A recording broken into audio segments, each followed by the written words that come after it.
Alors dans ce talk, on va voir large, on va faire le point sur les technologies biométriques, puisqu'il faut le mettre au pluriel, le champ des possibles aussi, la manière dont la biométrie peut transformer nos usages et même la société demain. On en parle avec Roger Carissot, responsable du secteur des paiements chez Fingerprints, qui est une entreprise mondiale de biométrie qu'on a déjà présentée d'ailleurs dans Smartech. On l'a dit aussi, on retrouve vos systèmes dans beaucoup d'appareils, beaucoup de smartphones. Beaucoup notamment. de smartphones. Et avec nous également Nicolas Diacono, aujourd'hui, j'ai du mal, pardon, analyste tendance et innovation technologique chez Échangeur BNP Paribas Personal Finance, d'ailleurs qui est notre partenaire sur l'émission en ce moment, qui nous permet d'accéder à des experts comme vous. Merci beaucoup. Alors on va commencer ensemble d'ailleurs, je le disais dans le sommaire, ça y est, la biométrie fait partie de notre quotidien. Vraiment, on y est ? C'est même pas aujourd'hui, ça date de quelques années, ne serait-ce qu'avec nos téléphones. Pour déverrouiller l'écran, empreinte digitale ou reconnaissance faciale. Donc c'est déjà quelque chose qui est ancré dans notre quotidien de consommateurs, de citoyens à tout niveau. C'est arrivé comme ça sans en avoir l'air finalement. Mais c'est un peu ça, ouais, effectivement, avec... c'est arrivé parce qu'à un moment donné, il faut apporter cette sécurité, cette technologie qui permet de faciliter la vie. Encore une fois, c'est de faciliter l'utilisation d'un appareil et lorsqu'on tape un code PIN, très vite on s'ennuie à taper le code PIN, à ouvrir une centaine de fois son téléphone par jour. Il faut trouver une autre solution. Et la biométrie est la plus facile à faire. Oui, c'est la plus facile. Malheureusement, ça ne marche pas par exemple sur un téléphone quand on porte un masque et donc on est encore obligé d'en passer par les codes PIN. Il y a des progrès à faire. On en est où d'un point de vue technologique sur la biométrie ? Alors, il y a plein Quelle est notre maîtrise de cette techno ? Alors, je ne pense pas qu'il y ait de problématique technologique en tant que telle, parce que la biométrie, elle peut être effectivement sur l'empreinte digitale, l'iris, ça peut même être les veines du visage, on peut aller... On a parlé même ici dans Smartech d'un système biométrique qui lit les veines à travers bien sûr, le doigt. Bien sûr. On peut avoir effectivement le rythme cardiaque peut devenir le mot de passe universel par exemple, avec peut-être une bague connectée comme celle-ci, ou un bracelet qui me permettra d'ouvrir tout, d'allumer mon PC, voire même de payer. Donc en fait, technologiquement parlant, on a les choses. Maintenant, il faut déployer les cas d'usage, pénétrer le marché. Donc, ça a commencé avec les smartphones, ça arrive avec les cartes de paiement récemment, justement, avec les lancements, notamment de BNP Paribas sur cette carte-là.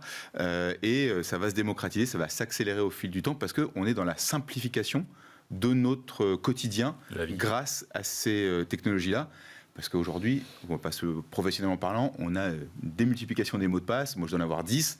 Si demain, mon empreinte digitale... Vous n'en avez que 10, vous avez la chance. Professionnellement parlant, j'entends. Si demain, mon empreinte digitale ou mon rythme cardiaque me permet de tout déverrouiller et de plus souvenir de ces 10 mots de passe qui doivent être évidemment différents, ça me simplifie la vie, je suis plus productif et je suis gagnant. Il n'y a pas de frein technologique. Alors pourtant, je citais l'exemple du masque qui fait qu'on n'est pas reconnu par son téléphone. Il y a aussi des situations quand il n'y a pas beaucoup de lumière. Pour l'instant, moi, je trouve qu'on n'est qu'au début de la perfection sur la reconnaissance. Il faut le voir d'un point de vue visuel. Utilisateur. La dernière fois, on avait parlé de la carte bancaire biométrique qui est en lancement avec BNP, qui marche très bien aujourd'hui. Il faut voir l'utilisation qu'on fait. Travailler ensemble en plus. Absolument, en lancement national. Et ce qu'il faut voir, c'est l'utilisateur. Travailler avec d'autres banques aussi ? Absolument. Il y a d'autres banques françaises qui seront annoncées bientôt, et d'autres banques internationales. On est sur 24 lancements. Ça va vraiment se généraliser. Voilà. Et encore une fois, c'est la même méthode, c'est la même demande. Comment je peux faciliter et oublier ce code PIN finalement ? Parce que ça crée une friction à chaque fois. Si je remets mon code PIN sur mon téléphone portable, ça m'embête si je l'ouvre 100 fois. Mais à la maison, c'est la même chose. Du côté des lecteurs, est-ce qu'aujourd'hui, il y a des choses à améliorer sur les lecteurs de ces indicateurs biométriques qui nous identifient ? Si vous voulez, dans quelle application ? Là, par exemple, est-ce que pour s'assurer qu'à chaque fois ça fonctionne ? Non, d'un point de vue bancaire, la carte bancaire, elle fonctionnera comme n'importe quelle autre carte bancaire. Ça ne change rien. C'est là où on a une beauté technologique aujourd'hui. Non, de la reconnaissance, je te parle de l'empreinte. Pas du tout. Le lecteur dans un magasin ne changera rien du tout à une carte standard, on va dire. Ça se passe à l'intérieur de la carte en elle-même. Voilà. D'accord. C'est ça. Et comment s'assurer je parle vraiment du lecteur de l'empreinte. Ah oui. D'accord ? Oui. Je ne parle pas du lecteur de la Bien carte. sûr. D'accord. Je suis sur n'importe quel support. Comment s'assurer, je disais sur le téléphone, c'est vraiment perfectible. Comment s'assurer aussi qu'un lecteur d'empreinte digitale fonctionne à la perfection ? Sur quoi on peut progresser technologiquement ? Ce sont tous les tests que l'on fait en batterie avant que ces cartes soient sur le marché. C'est 3 ans de développement chez Fingerprint, cette technologie, de l'emmener à un point industriel, de pouvoir la produire en millions. Et ce sont des tests technologiques comme une voiture, on pourrait le faire avec une voiture ou d'autres produits que l'on connaît mieux. C'est des tests avec Visa, Mastercard, qui sont vraiment les personnes qui vont dire voilà les spécifications de tel type de carte, voilà les tests qu'on va faire, les batteries de tests, et avant que ces cartes-là soient sur le marché, elles sont certifiées. Ça veut dire que vous pouvez les garder dans la poche, elles peuvent être en flexion, torsion, humide. On parlait de passer les cartes à la machine à laver. Eh oui. Voilà, il faut que ça fonctionne. Voilà. Il n'y a pas sur le marché de technologie. On sait faire. Absolument, absolument. C'est ça la garantie, en fait. D'accord. Sinon, l'utilisateur et nous-mêmes, on ne va pas s'y retrouver. Absolument. Après, il peut y avoir des biais, effectivement, mais qui sont plus liés à la donnée qu'on va donner, en tout cas aux algorithmes, par exemple, de reconnaissance faciale, où on peut avoir de la donnée qui est biaisée. Parce qu'on va, par exemple, il y a un sujet avec Clearview, il y avait un gros scandale sur le sujet, parce qu'ils ont été récupérés de la donnée sur des réseaux sociaux, donc qui n'est pas neutre du tout. Et derrière, forcément, dans l'apprentissage et l'usage de ces données-là, c'est biaisé, donc la résultante est forcément biaisée, donc le résultat n'est pas bon. Donc on est plus dans ces phases d'apprentissage où effectivement il y a de l'amélioration à donner. Par contre, sur l'empreinte digitale, aujourd'hui, en tout cas, je ne pense pas qu'il y ait de soucis technologiques à part entière. Par contre, sur la reconnaissance faciale, il y a beaucoup de progrès à faire, mais d'un point de vue vraiment de l'intelligence artificielle. De l'iris. Voilà. Là, on en est où là-dessus? Est-ce qu'on est au tout début de la technologie? Il y a différents domaines. Il y a plusieurs niveaux d'iris. On peut avoir du multifacteur, ça dépend de ce que l'on veut faire. On peut avoir des niveaux de sécurité qui peuvent être empreintes et iris. Ça peut être une combinaison. Ça veut dire, est-ce que je veux l'iris à distance? Nous, par exemple, on équipe des terminaux de paiement en Inde, qui sont Aadhaar certifiés, c'est la régulation en Inde, qui permettent d'avoir un match, donc de dire c'est bien la bonne personne, la bonne identité, grâce à l'iris. Voilà. Donc il y a différentes fonctions liées à l'iris. Il y a le téléphone portable à l'iris, et non plus le facial, qui est implémenté en Asie. Il y a différents types de terminaux. La voiture, on a un partenariat avec Gentext aux US, les rétroviseurs de voiture détectent le conducteur grâce à l'iris. Voilà. Et en fonction de ça, on va avoir des éléments de sécurité, de surveillance. Et alors moi, j'ai entendu parler aussi de la biométrie éphémère, c'est-à-dire où il y aurait des indicateurs qui changent. Oui, absolument. C'est ce qu'on parlait des algorithmes. C'est important de dire que vous allez faire du jardin, vous allez à la piscine, vous allez prendre une douche, il fait chaud, il fait froid. Il faut qu'il y ait de l'intelligence, et ce que l'on fait avec Fingerprint, c'est pas seulement du hardware. À chaque fois, on va regarder si vos doigts, finalement, si les empreintes, elles changent avec le temps. Oui. Elle change avec les activités que vous faites. C'est vrai. Il faut que ça fonctionne. Vous n'allez pas tolérer qu'aujourd'hui, vous allez payer, faire du shopping ce week-end, et ça ne fonctionnera pas. Et c'est ça, l'intelligence artificielle. C'est qu'elle va s'adapter et à chaque fois changer des éléments de contraste. Si on a les doigts secs, les doigts mouillés, on va adapter ces différences-là. Et c'est ça l'algorithme, en fait. Et c'est la même chose sur la biométrie comportementale, en fait. C'est-à-dire que quelque part, je pourrais vous authentifier sur votre manière de taper sur un clavier d'ordinateur ou d'utiliser votre téléphone. Donc tous ces éléments-là aussi sont des phases d'apprentissage qui sont dynamiques, et parce que ça évolue avec le temps. Par exemple, j'utilise beaucoup mieux mon smartphone qu'au tout début des smartphones en 2008. Voilà, donc ces éléments-là aussi à apprendre dans l'apprentissage et qui évoluent. Donc il y a une multiplicité des biométries qui assurent la sécurité, parce que vraiment, pour moi, le tenant et l'intérêt de la biométrie, c'est la facilitation et le niveau de sécurité que ça procure. Et c'est vrai que c'est en matière d'identification, on se dit que ça peut être l'identification universelle, parce que c'est assez naturel et simple. Finalement, il n'y a plus de mots de passe à retenir et de code. Mais en matière de sécurité, ça pose des nouvelles questions, puisque comme on a tous déjà scanné notre visage pour ouvrir notre smartphone, il va falloir passer à des identifications plus pointues, plus multifactorielles. Tout à fait, je dirais même. Mais aujourd'hui, on travaille avec des gens qui savent gérer la sécurité. On travaille avec BNP. Ce partenariat de lancement de cartes se fait avec Thales, qui est quand même le leader mondial aujourd'hui, français pépite, aujourd'hui française autour de la défense, mais également de la sécurité. Ce sont ces mêmes personnes-là qui vont gérer ces données. C'est ça qui est important. Vous apportez des éléments qui vont faciliter la vie, mais quelque part, on va aussi avoir tendance à protéger ces données-là. Dans le cas de la biométrie d'une carte bancaire, elle reste dans la carte, cette donnée-là. Et ce n'est pas une image. C'est un ensemble de 0 ou 1 qui sont stockés dans un environnement sécurisé. Voilà, ça c'est important de le dire. Et justement, le stockage, c'est un des points peut-être délicats dans la question de la biométrie. Il y a beaucoup de propositions aujourd'hui qui tournent autour de zéro stockage d'indices biométriques, passer par de la cryptographie. En fait, j'ai l'impression qu'aujourd'hui, on cherche la solution qui permettrait d'avoir la sécurité maximale, parce qu'on sait ô combien c'est dangereux à partir du moment où on stocke de la donnée biométrique. Mais on est sur des réglementations RGPD classiques, entre guillemets. La CNIL se positionne dessus. Il y a même la Commission européenne, notamment sur la reconnaissance faciale dans les espaces publics, qui veut faire un moratoire sur les sujets. Donc, en tout cas, c'est pris en compte. On ne fait pas le Far West, on ne fait pas n'importe quoi comme on peut l'imaginer. Donc il y a des vrais contrôles, il y a des vraies institutions bancaires et autres pour qui la sécurité, ça fait partie de leur ADN et qui vont pas faire n'importe quoi avec les données des clients, et encore plus sur la biométrie. Donc il y a des vraies régulations, il y a des vraies normes à respecter avant de lancer ces projets-là. C'est pour ça que ça prend énormément de temps. C'est 3 ans, comme mentionné, de développement. C'est des réflexions qui sont encore plus longues, parce que moi, les premières cartes, je les ai vues il y a 6-7 ans. Donc il y a eu énormément d'avancées sur ces sujets-là. Il y a encore de la régulation à mettre en place, de l'éducation aussi des entreprises, des utilisateurs sur ces usages-là à mettre en place. Évidemment, c'est primordial pour savoir qu'est-ce qu'on fait de ces données-là, comment on les utilise. Parce que quand vous avez enregistré votre visage pour déverrouiller votre téléphone, en fait, vous l'avez fait instinctivement. Comme les gens qui téléchargent du Candy Crush ne lisent pas les mentions légales. Voilà. Oui. Parce que c'est automatique, le bénéfice est supérieur au risque encouru, entre guillemets.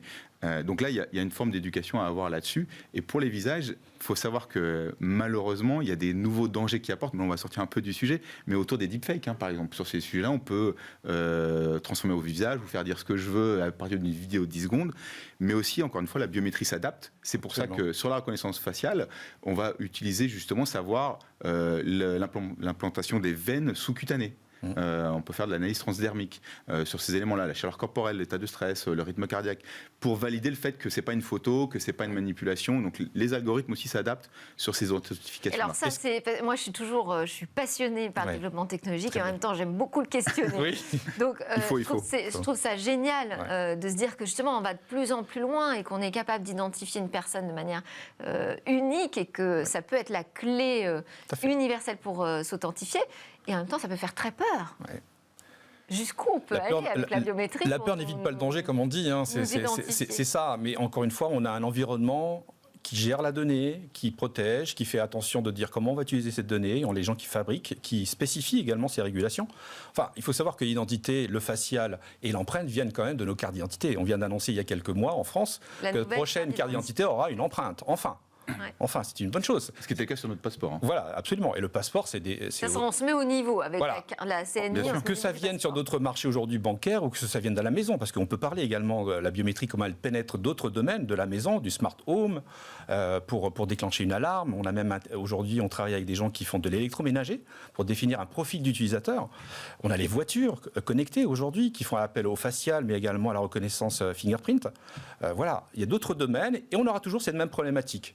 Mais ça veut dire qu'on a dépassé le frein culturel, le cauchemar orwellien, tout ça, ça y est, c'est derrière nous? Oui et non. Enfin, on l'a toujours dans les réflexions. En tout cas, nous, on le voit pour baigner dedans. Il y a ces éléments-là. Et je pense que sur ce cauchemar, en tout cas, en Europe, on est plutôt bien lotis. Le régulateur fait très bien son travail. Donc, on est assez protégé. C'est pas le Far West comme dans d'autres zones géographiques du monde où, effectivement, il y a même des vrais sujets. À un moment donné, il va falloir se positionner, puisqu'il y a des pays qui veulent intégrer l'ADN, donc qui est une forme de biométrie, pour remplacer les empreintes digitales dans le passeport.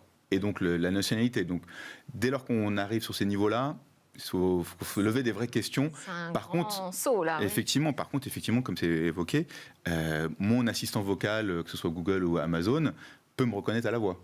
Aujourd'hui, pour différents ces profils-là.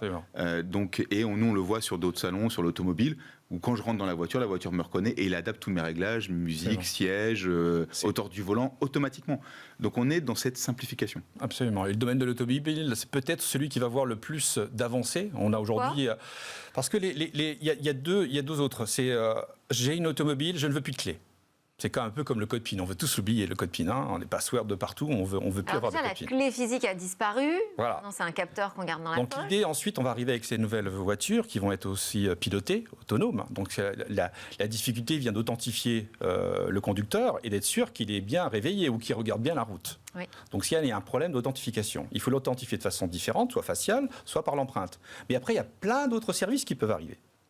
Et payer au McDonald's, aller payer son péage, le parking. Il y a d'autres options qui peuvent se faire, qui vont faciliter la vie finalement. Voilà. Et on arrive sur ces mêmes... Qu'est-ce qu'on devra porter sur nous? Parce qu'il y a un unique. Moment... Vous êtes unique. Oui. Alors, on n'aura pas l'obligation d'avoir une puce dans l'œil? Non, pas forcément, mais ne serait-ce qu'un bracelet ou une smartwatch.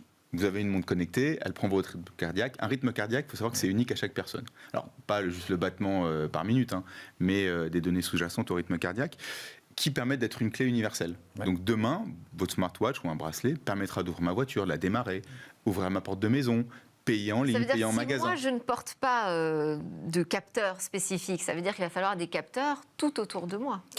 Non, pas forcément. Encore une fois, il faut que la technologie, elle s'adapte à qui vous êtes. Vous êtes unique, de façon à utiliser, de façon répétable. Ce dont on parle ici, c'est à chaque fois que je vais ouvrir mon téléphone, je veux que ça marche. Chaque fois que je vais utiliser ma carte bancaire, je veux que ça fonctionne. Oui. Donc c'est la répétabilité de cette intelligence artificielle. Il faut que ça fonctionne à chaque fois. Et ça, c'est des tests, c'est de l'investissement technologique, c'est du travail, du développement, pour que ça soit répétable. Voilà. Et ça ne sera pas, si ce n'est pas répétable, ça ne viendra pas sur le marché. Et comme aujourd'hui, en fait, vous n'avez pas une seule application mobile, une seule marque de téléphone, c'est le même système. Sur la biométrie, il y aura plusieurs technologies qui vont s'entrecroiser pour justement répondre à tous les besoins, à tout type de profil. On ne sera pas forcément d'avoir une smartwatch, on peut avoir autre chose, ça peut être l'empreinte digitale, voilà. Mais il y a une démultiplication des usages et des technologies associées à ça. Alors justement, comment est positionnée la France sur ce marché de la biométrie ? Alors, si on regarde la partie paiement, on peut en parler quelques minutes. On a toujours été précurseur dans cette innovation avec les banques françaises aujourd'hui et BNP aujourd'hui, qui se pose clairement en leader. La France aujourd'hui, parce qu'on est aussi un pays de la culture de la carte à puce. Vraiment, ça a été lancé dans Roland Moreno. Absolument. Et on a encore aujourd'hui des pionniers qui sont des leaders mondiaux aussi, qui sont devenus, avant Gemalto, qui est devenu Thales, du groupe Thales Défense aujourd'hui.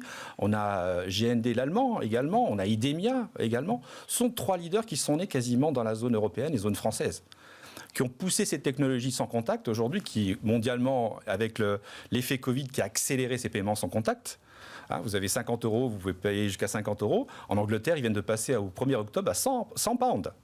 Donc si vous perdez votre carte, voilà. Et ce qui n'est pas le cas avec la carte biométrique. C'est-à-dire qu'on lève cette barrière de 50 €. Ce qui est encore une fois dans la tendance de faciliter l'expérience client, l'usage, le paiement et fluidifier aussi, éliminer les frictions.